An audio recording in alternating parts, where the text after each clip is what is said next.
dipersembahkan oleh Bank BRI. Bismillahirrahmanirrahim. Assalamualaikum warahmatullahi wabarakatuh. Pemirsa, apa kabar? Semoga senantiasa kita semuanya selalu dalam limpahan berkah dan juga kesehatan yang diberikan oleh Allah Subhanahu wa taala. Amin. Dan kalau misalnya Anda dalam tafsir Al-Misbah beberapa hari yang lalu atau kemarin mungkin Anda selalu ditemani oleh rekan saya yang cantik Alia Rohali, dan kali ini saya Hadi Yunus dan beberapa hari ke depan insya Allah akan menemani Anda dalam tafsir Al-Misbah. Dan tentunya seperti biasa yang harus selalu ada adalah Pak Quraisy Shihab. Assalamualaikum Pak Quraisy. Assalamualaikum warahmatullahi wabarakatuh. Apa kabar nih? Baik Pak Quraisy, alhamdulillah. Bapak gimana? Alhamdulillah. Alhamdulillah. Baik, dan juga bintang tamu pada hari ini yang akan menemani kami dan juga Anda semua yang ada di rumah, ada yang cantik, Zizi Shihab. Assalamualaikum. Waalaikumsalam warahmatullahi. Penyebutannya namanya Zizi atau gimana? Zizi betul? Zizi Shihab. Zizi Shihab betul. Boleh tanya dulu nggak sebelumnya, Zizi udah berapa lama berkerudung? Alhamdulillah dari Ramadan tahun kemarin. Ya.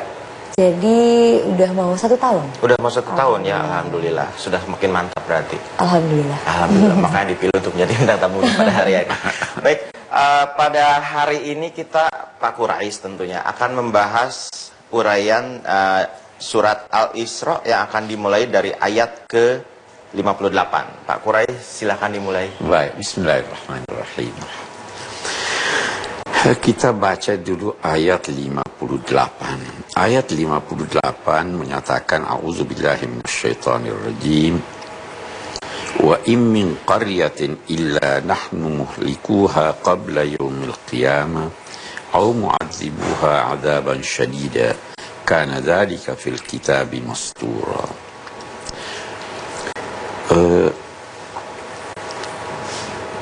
Tidak satu negeri pun yang durhaka kecuali kami akan membinasakannya secara total sebelum hari kiamat, atau menyiksanya siksaan yang pedih tanpa menghabiskan mereka secara total.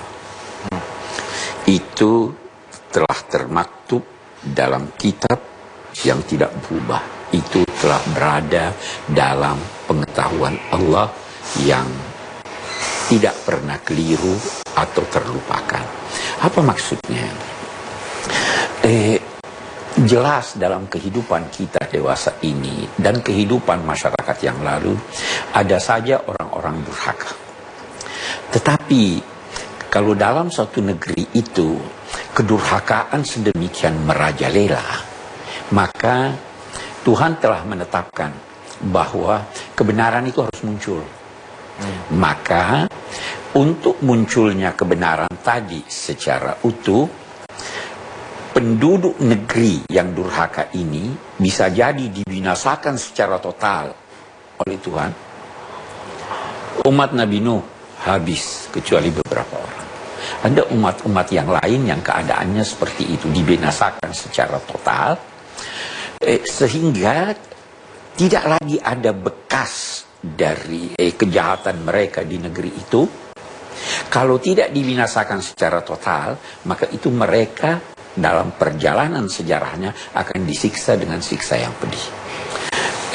Tentu saja ini berlaku dulu, sehingga sejak masa Nabi Muhammad SAW, Allah menjanjikan bahwa umat Islam tidak akan dibinasakan secara total, tapi akan disiksa bisa jadi. Saya kira itu ayat kita ini.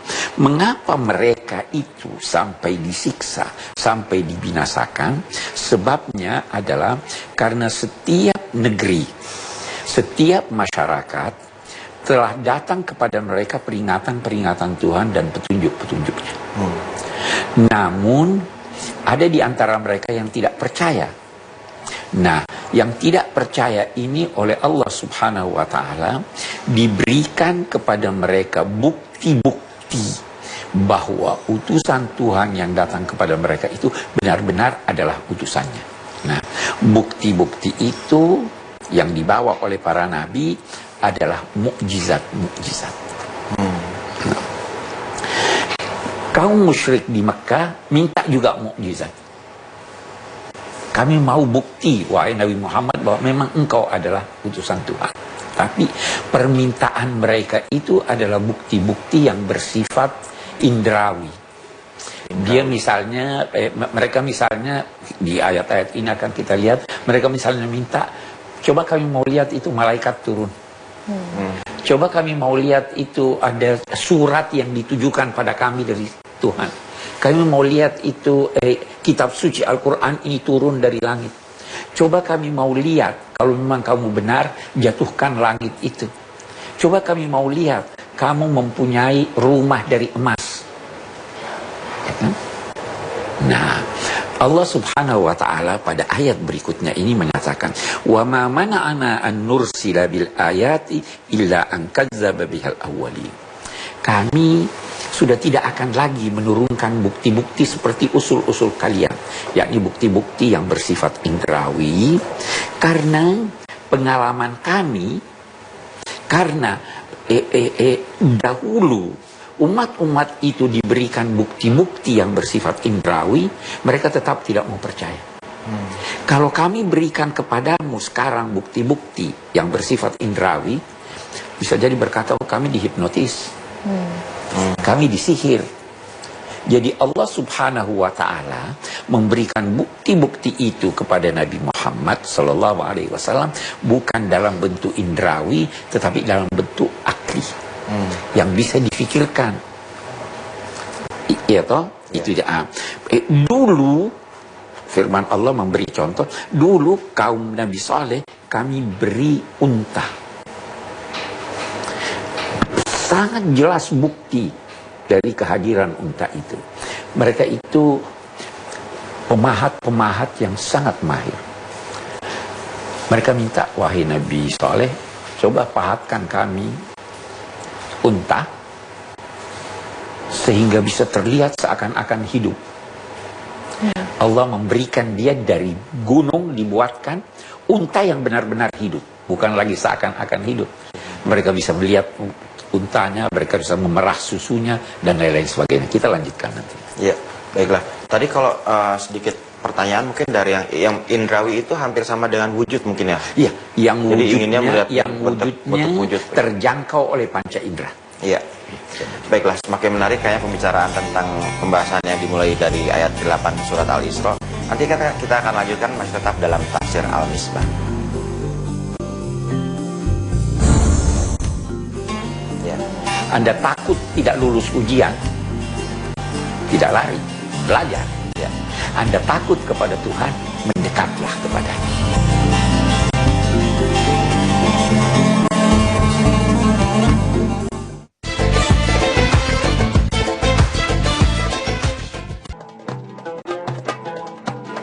Ya pemirsa, terima kasih masih bersama kami dalam tafsir Al-Misbah. Kita akan lanjutkan lagi pembahasan dari Quraisy dari surat Al-Isra. Iya, jadi itu tadi diberi unta, ya benar hidup. Bisa memerah susunya. Jadi bukan lagi gambar, bukan lagi ini. Ya. Tapi mereka tetap menolak, bahkan mereka membunuh unta itu. Ya Allah. Maka jatuhlah siksa Allah terhadap mereka. Kita lihat lanjutnya, dikatakan memang sebahagian dari tanda-tanda yang Allah anugerahkan kepada manusia itu, sebagian diberikan agar menimbulkan rasa takut mereka.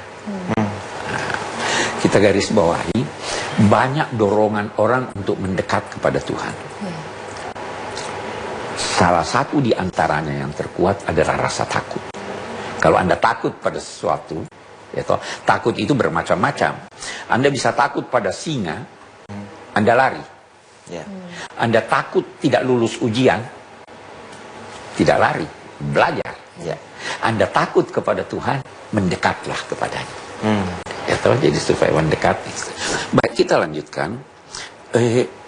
Ayat berikutnya ini menyatakan, wahai Nabi Muhammad, renungkanlah ketika Allah Subhanahu wa Ta'ala menganugerahkan kepada kamu aneka anugerah, sehingga semua manusia itu berkeliling di kamu, tapi Allah selalu mengawasi mereka dan sebagainya.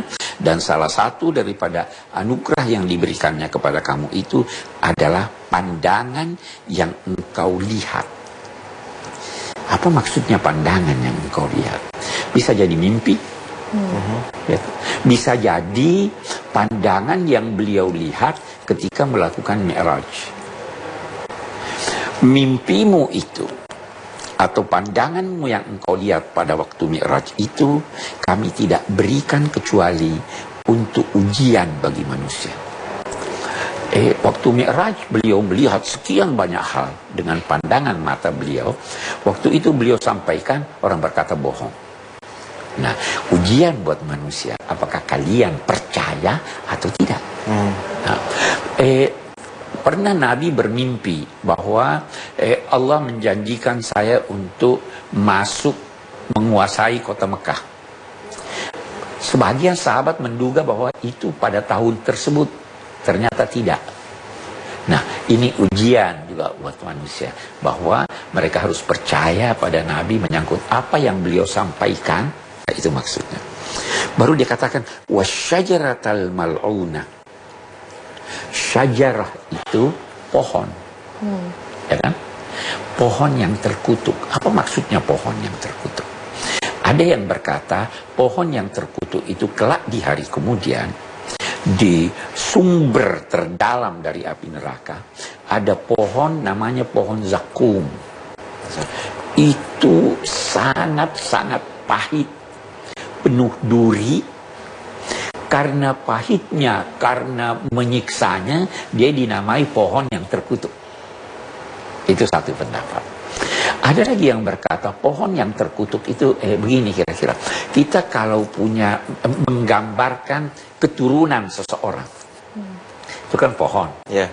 Terus anaknya bercabang, Yeah, nanti ada kiri ke kanan persis pohon itu syajarah, ya kan syajarah itu. Nah, ada orang-orang atau sebelum itu dalam pendidikan itu dikenal ada dua faktor utama yang bisa membentuk kepribadian seseorang. Yang pertama faktor pendidikan, yang kedua faktor keturunan. Anda keturunan baik-baik, mestinya Anda tidak begini.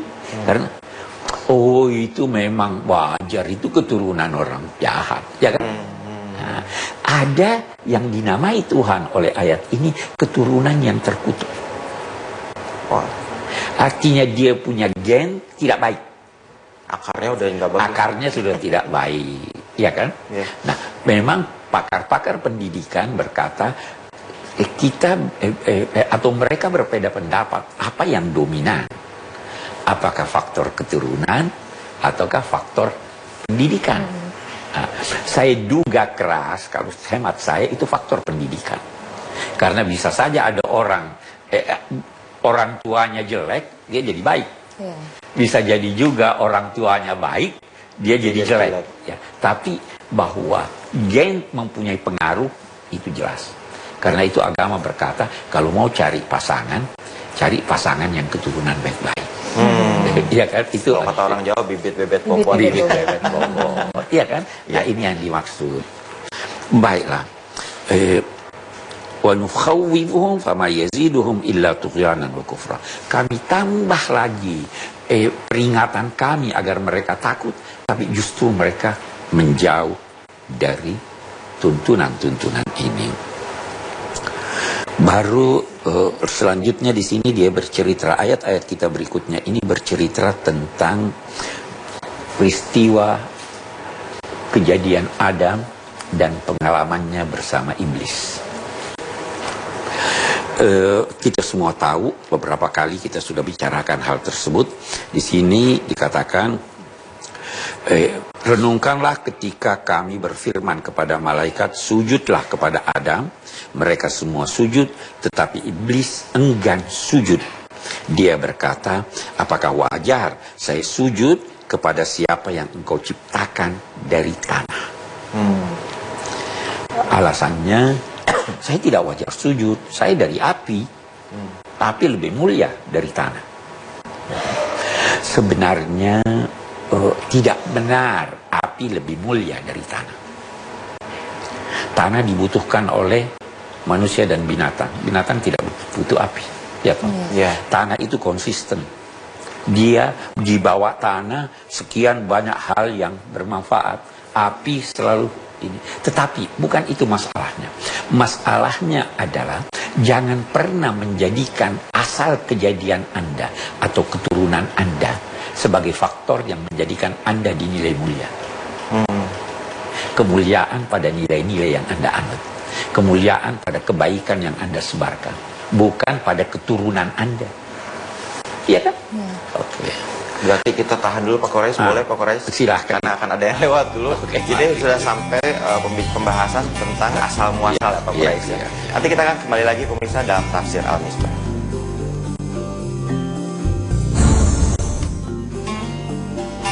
Terlibatlah kamu dalam anak-anak mereka. Mereka cinta anaknya. Jadikan anak-anak yang mereka cintai itu alat untuk menjerumuskan mereka.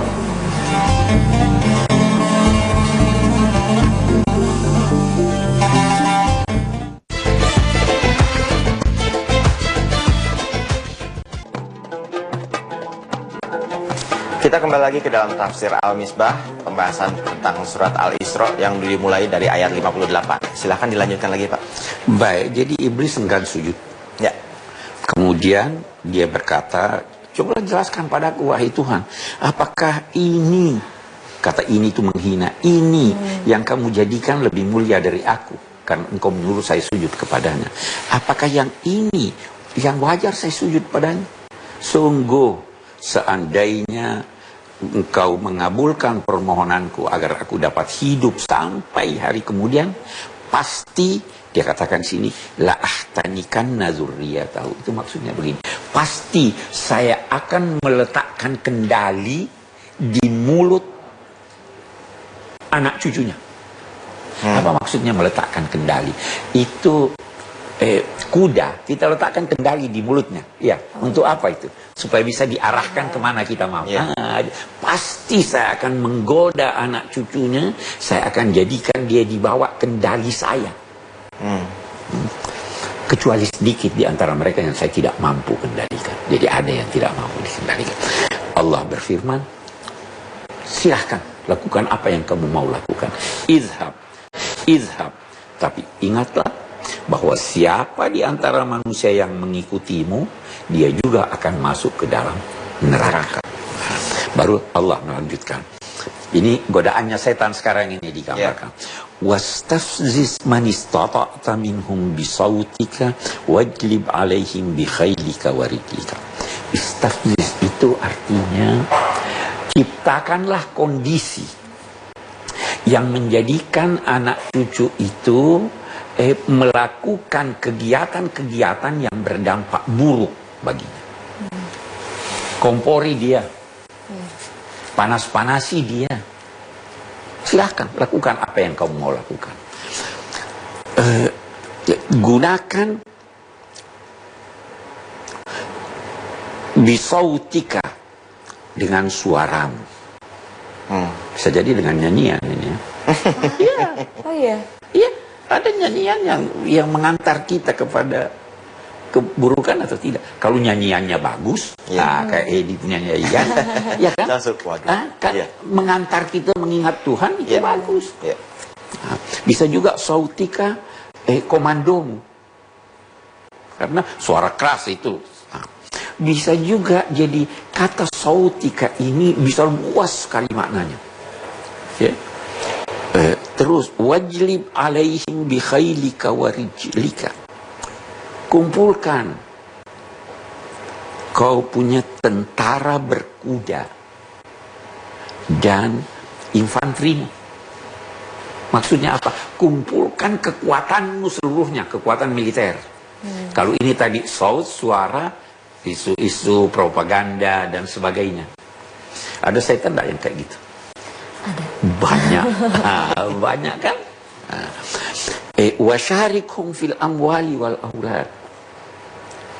Terlibatlah dengan mereka pada harta-harta mereka. Bagaimana caranya? Suruh dia korupsi. Ya. Suruh dia makan riba. Lakukan kegiatan-kegiatan ekonomi harta yang merusak mereka. Wa fil aulad. Terlibatlah kamu dalam anak-anak mereka. Mereka cinta anaknya. Jadikan anak-anak yang mereka cintai itu alat untuk menjerumuskan mereka. Bangun sekolah-sekolah atau pendidikan-pendidikan yang bisa menjerumuskan mereka. Silahkan lakukan itu semuanya. Janji mereka dengan janji-janji palsu. Ini semuanya cara-cara setan. Ya, mungkin sebagian dari pemimpin kita itu setan. Ya kan? Yang memberikan janji-janji kampanye yang nggak benar. Ya, pada saat kampanye, banyak yang pada saat kan? Wa'idhu wa ma ya'idu musyaitanu illa ghurura. Tidak ada yang dijanjikan oleh setan itu kecuali tipu daya. Nah, ini cara-cara setan menggoda. Berarti memang setan itu bisa menggoda dari semua sisi ya memang. Dari semua sisi. Dan sudah janji dari dulu. Dan Tuhan sudah berizin, silahkan kamu lakukan itu. Tapi yang sedikit tadi kan dia bilang kecuali ada yang tidak bisa. Allah terus berkata, Inna ibadi laisa laka alaihim sultan. Hamba-hambaku yang taat, yang mau mendekat diri kepadaku, kamu tidak punya kemampuan untuk menggoda mereka. Saya pernah berkata bahwa setan itu seperti kuman. Kalau Anda imun, tidak akan terkena oleh setan. Kalau dalam konteks kesehatan jasmani imun, dalam konteks kesehatan rohani iman. Kalau Anda beriman, percaya pada Allah, tidak mungkin dia bisa menggoda Anda. Selama kita yang mempunyai dasar yang untuk mengimani pada Tuhan, yang selalu ingat Tuhan. Boleh jadi sekali-sekali kita terjatuh, tetapi kalau kita ingat Tuhan, kita akan menyesal, kita akan ini. Setan tidak akan. Di satu tempat itu Allah menyatakan, wa kana kaidus syaitani dha'ifa. Tipu daya setan itu untuk orang-orang yang beriman lemah, tidak ada artinya. Baik, Pak Quraisy dan juga Sisi, ini kita ada beberapa pertanyaan dari pemirsa di luar sana. Pak Quraisy, kita lihat pertanyaan pertama. Assalamualaikum warahmatullahi wabarakatuh. Nama saya Visa Nuraini Oktaviani. Saya ingin bertanya, apakah dapat dikatakan bahwa banyak harta di dunia juga merupakan sebuah ujian bagi manusia? Itu kenapa? Terima kasih. Wassalamualaikum warahmatullahi wabarakatuh. Harta. Ya, sebenarnya bukan cuma harta itu ujian. Hidup ini adalah ujian. Anda sakit, Anda diuji. Anda kaya, Anda diuji. Anda berilmu, Anda diuji. Anda cantik, Anda diuji. Ya. Anda diuji dan orang lain diuji. Jadi hidup ini seluruhnya adalah ujian. Itu di dalam Al-Quran jelas sekali Allah menyatakan, Tabarakalladzi biyadihil mulku wa ala kulli syai'in qadir, alladzi khalaqal mauta wal hayata liyabluwakum. Allah yang menciptakan mati dan hidup untuk menguji kamu. Siapa di antara kamu yang lebih baik amalnya? Bukan yang baik. Yang lebih baik, kita harus bersaing di dalam kebaikan. Saya kira itu ya. Berarti penjelasannya adalah, jawabannya adalah memang bukan hanya harta saja, tapi dalam hidup ini adalah semuanya ujian. Pendudukan, ujian, segala sesuatu. Dan ujian itu ada yang bersifat yang seolah-olah seperti menderita ataupun yang seolah-olah nikmat ya. Ujian bisa berupa kesenangan, bisa berupa kesusahan. Oke, baik Pak Quraisy. Ada satu lagi pertanyaan lagi dari teman kita yang ada di luar sana. Assalamualaikum warahmatullahi wabarakatuh. Nama saya Lesanjaya. Saya ingin bertanya, apakah mengeluh dan kesedihan merupakan salah satu cara setan menggoda kita? Terima kasih. Wassalamualaikum warahmatullahi wabarakatuh. Mengeluh kesedihan. Ini yang nanya juga kayaknya lagi mengeluh kesedihan gitu. Mukanya lemas banget. Mengeluh Pak Quraisy. Nabi Ibrahim banyak mengeluh. Nabi Ayub banyak mengeluh, tapi keluhannya disampaikan pada Tuhan.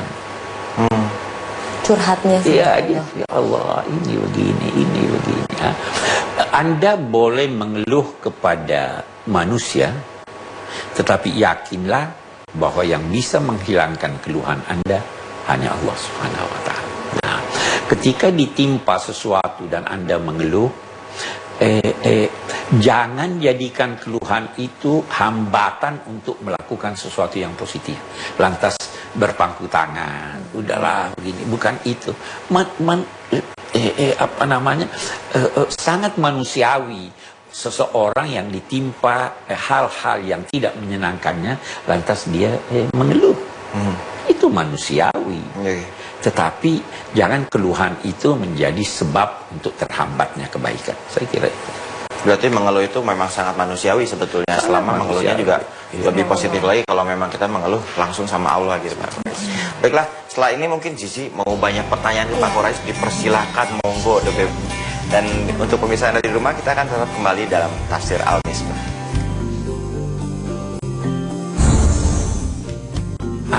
Yang difitnah atau yang terkena gosip juga diuji. Bagaimana sikap kamu terhadap itu?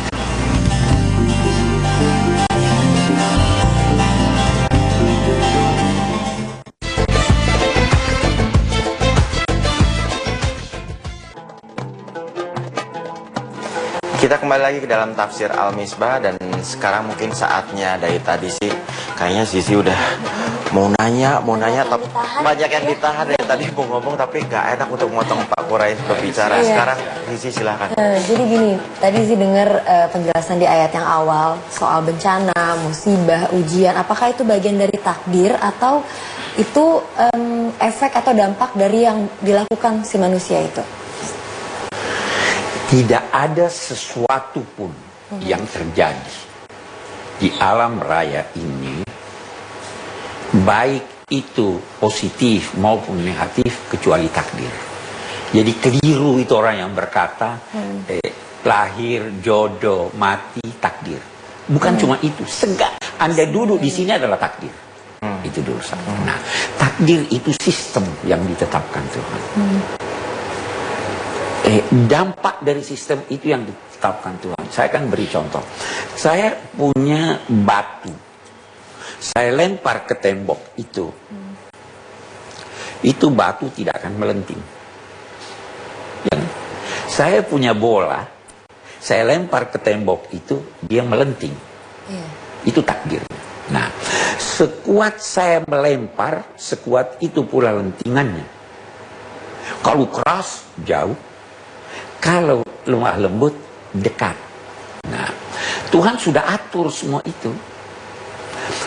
Dulu pernah Sayyidina Umar mau berangkat ke luar kota, ke Syam. Dia mendengar ada berita bahwa di sana ada wabah. Dia batalkan keberangkatan. Ditanya, apa kamu lari dari takdir Tuhan? Apa jawaban beliau? Saya lari dari takdir Tuhan menuju takdir Tuhan yang lain. Jadi kita, alam raya ini tempat manusia berada. Anda boleh berada di ujung sana. Kalau mau pindah, Anda diberi kemampuan untuk pindah sesuai dengan dikasih pilihan. Pilihan yang terbatas. Anda boleh berjalan, mau terbang, tidak bisa. Takdir kita manusia tidak bisa terbang dari sendiri. Takdirnya adalah kalau mau terbang, naik pesawat. Ya kan? Begitu itu takdir. Ya kan? Itu takdir itu, kata banyak pendapat katanya takdir itu bisa dirubah oleh manusia, betul nggak sih? Iya, tapi takdirnya dia ubah menuju ke takdir yang lain. Pilihan itu tadi. Pilihan takdir itu memang tadi. ada pilihan. Iya. Pak Quraisy, ada kronologi cerita tentang kejadian bencana-bencana di Indonesia terjadi sekarang juga. Seperti ada di salah satu kota saya pernah mengunjungi. Jadi ada banjir bandang yang terjadi di kota itu. Ternyata di banyak perumahan mereka tertimbun, ternyata bukan hanya karena curah hujan yang sangat tinggi, tapi ada satu komplek perumahan yang memang sudah tertumpuk semuanya akhirnya oleh sampah, sampai akhirnya rumah. Itu kan kita berpikirnya adalah mungkin karena air meluap karena tumpukan sampah yang sangat, itu bagaimana menurut Pak Quraisy? Bencana itu bisa karena ulah manusia, bisa karena ujian Tuhan, bisa juga dalam konteks pemeliharaan Tuhan. Pemeliharaan. Banjir bisa jadi karena kesalahan manusia. sampah tertumpuk, Ya. menebang hutan. Itu dinamai oleh Al-Quran musibah. Ya. Tidak ada musibah yang menimpa kamu kecuali karena ulah kamu. Bisa jadi ujian, namanya bala dalam bahasa Al-Quran. Ujian. Saya tidak salah, kok saya kena? Anda diuji. Boleh jadi kalau anak saya jalan di jalan ketabrak mobil, dia tidak salah. Orang tuanya diuji, sabar atau tidak? Ujian. Bisa jadi juga dalam konteks pemeliharaan Tuhan. Itu gempa kalau terjadi atau gunung meletus kalau terjadi, itu bisa mengangkat tanah-tanah yang ada di bawah, diangkat ke atas sehingga daerah itu akan menjadi subur. Kalau fitnah, gosip itu termasuk ujian atau gimana? Iya, memfitnah, menggosip itu dosa. Manusia diuji. Apa kamu suka memfitnah? Apa kamu suka menggosip? Yang difitnah atau yang terkena gosip juga diuji. Bagaimana sikap kamu terhadap itu?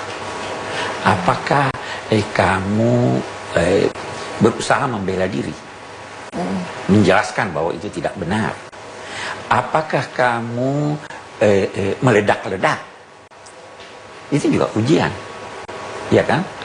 Saya hanya ingin ada kesalahan populer dalam masyarakat yang berkata memfitnah itu lebih kejam dari membunuh. Iya, Iya. Itu fitnah dalam bahasa Al-Quran berbeda dengan fitnah dalam bahasa Indonesia. Fitnah dalam bahasa Al-Quran itu artinya menguji dalam bentuk siksaan. Menyiksa orang lebih kejam daripada membunuhnya. Karena membunuhnya sekaligus mati. Iya. Kalau menyiksa, gitu. Tapi kita dalam bahasa Indonesia fitnah itu kan diartikan menisbahkan sesuatu yang tidak benar kepada orang lain. Ya toh? Nah, itu dalam bahasa agama dinamai buhtan. Buhtan. Bisa jadi apa yang dinyatakan itu memang benar, ya, tapi tidak disenangi oleh yang bersangkutan. Kenapa kamu sampaikan itu? Ya kan? Itu dalam bahasa agama dinamai riba. Riba. Anda tidak boleh menyebut keburukan orang lain walaupun itu benar, kecuali dalam hal-hal tertentu. misalnya Pak. Misalnya, saya tidak senang dinamai orang juling. Iya. Tapi kalau saya mau perkenalkan, oh itu tadi si A datang. Si A yang mana ya? Itu anaknya si B. Siapa itu? Itu yang juling. Terpaksa. Iya. Seorang yang telah dikenal melakukan kesalahan, melakukan kemungkaran. Oh itu si A. Siapa? Itu yang peminum. Karena dia sudah terang-terangan minum. Ya, seorang yang ingin melamar anak saya. Saya datang bertanya pada Anda, bagaimana sih pendapat Anda tentang itu? Anda harus beritahu saya bahwa jangan, dia tidak sholat. Walaupun dia tidak senang. Jadi ada beberapa itu yang. Oh itu nggak apa-apa ya dikasih. Iya, itu boleh demi kebaikan. Iya, iya. Baiklah, kita tahan dulu lagi pertanyaan-pertanyaan dari Sisi. Dan pemirsa, kita akan masih kembali dalam Tafsir Al-Misbah. Jangan kemana-mana.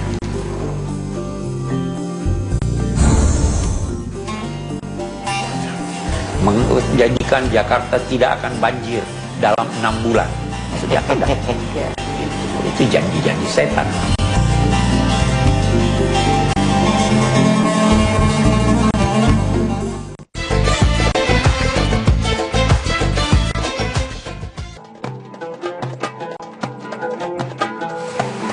Kita sudah memasuki segmen terakhir dalam Tafsir Al-Misbah. Dan masih banyak sekali sebetulnya kalau pertanyaan nggak akan habis-habis ya.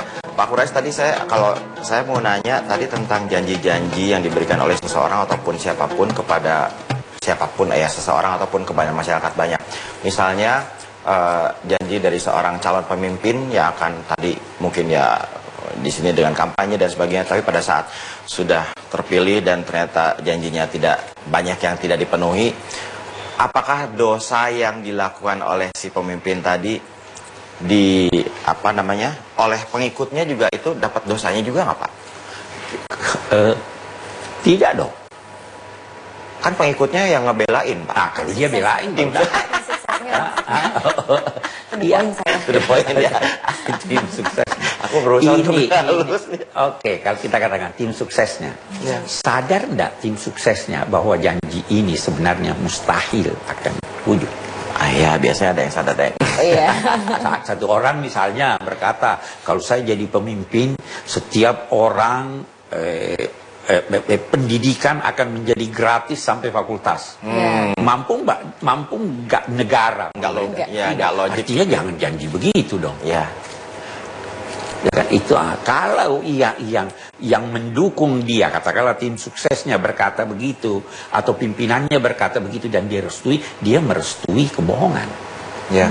Tetapi kalau dia berjanji berkata, saya akan kalau saya menjadi pemimpin, saya akan menjadi menawarkan ini, akan berusaha untuk ini, dan apa yang digambarkannya itu bisa masuk di akal, maka itu bukan janji. Walaupun nanti ternyata setelah dia usaha, ada orang berjanji, saya akan jadikan Jakarta kota yang bersih dari sampah dalam setahun. Menjadikan Jakarta tidak akan banjir dalam 6 bulan. Maksudnya apa? Itu janji-janji setan namanya. Iya. Nah, setan seringkali datang pada seseorang berilah janji. Padahal janji itu disadari oleh yang bersangkutan, ini tidak mungkin, tapi oke deh, biar ditipu aja. Saya kira itu maksudnya. Kisi, masih ada yang mau ditanyain lagi?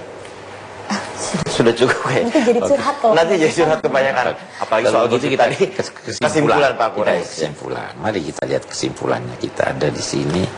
Kita tadi ayat berapa itu? Mulai dari ayat ke-58 Al-Isra. Oke, bagus.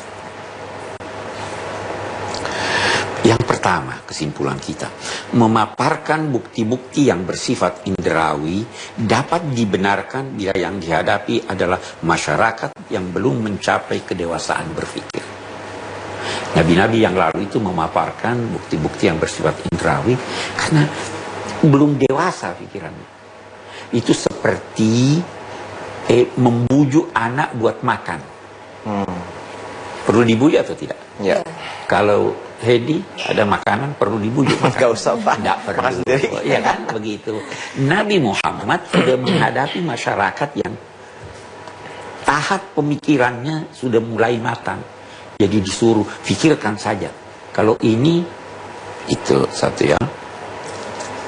Yang kedua, Allah menguji manusia antara lain dengan hal-hal yang bersifat suprarasional, yakni sesuatu yang tidak terjangkau oleh nalar, walaupun itu tidak mustahil menurut nalar. Tadi ini Mi'raj, Ya. bisa diceritakan Mustahil, bagaimana itu naik ke atas tanpa alat dengan waktu yang singkat dan sebagainya. Kita diuji, itu hal yang bersifat suprarasional, Suprarasional. bukan irasional. Kita sering diuji dengan itu. Yang ketiga, Allah menjatuhkan aneka bencana antara lain untuk menyadarkan manusia tentang kebesaran Allah dan keharusan kembali menyadari kesalahan dan dosa yang telah dilakukan. Bencana dijatuhkannya untuk apa? Supaya kamu sadar. Oh, saya oke. Yang selanjutnya, deretan dalil dan argumentasi tentang kekeliruan logika iblis yang dapat dikemukakan. Kita bisa berbicara panjang lebar tentang itu. Tetapi yang perlu digarisbawahi bahwa seandainya pun unsur api lebih mulia daripada unsur tanah, keunggulan dan kemuliaan iblis tidak serta-merta terbukti karena keunggulan dan kemuliaan di sisi Allah bukan ditentukan oleh unsur kejadian seseorang atau keturunannya. Ya, jangan anaknya Nabi Nuh, anaknya itu anak Nabi. Tapi tidak. Kembali ke keimanan masing-masing. Kembali kepada keimanan, kepada pengabdian, kepada nilai-nilai. Manusia yang durhaka sehingga mengikuti rayuan setan diibaratkan dengan kuda yang diletakkan di mulutnya kendali. Setan itu lantas ditunggangi oleh itu. Setan mempunyai aneka cara untuk menjerumuskan manusia. Perserikatan setan dalam harta manusia difahami antara lain dalam arti keikutsertaannya mengarahkan perekonomian manusia. Juga dalam arti bahwa setan memiliki bagian tertentu dari harta manusia. Jadi itu dulu dalam masyarakat Arab itu kalau ada hasil sawah, setengah diambil oleh pemilik sawah, setengahnya diberikan kepada berhala-berhala. Saya kira itu sebagian dari makna. Kesimpulan dari Al-Isra yang mulai dari ayat ke-58 tadi ya Pak Quraisy. Baik Pak Quraisy, terima kasih kajiannya pada hari ini. Dan juga Sisi, terima kasih sudah hadir di sini. Dan pemirsa, alhamdulillah kita sudah selesai pada 1 jam hari ini. Insya Allah semua kajian dari Pak Quraisy bermanfaat bagi meningkatkan iman dan Islam kita pada Allah Subhanahu Wa Taala. Insya Allah kita jumpa lagi besok. Wabillahi taufiq wa hidayah. Wassalamualaikum warahmatullahi wabarakatuh. Waalaikumsalam.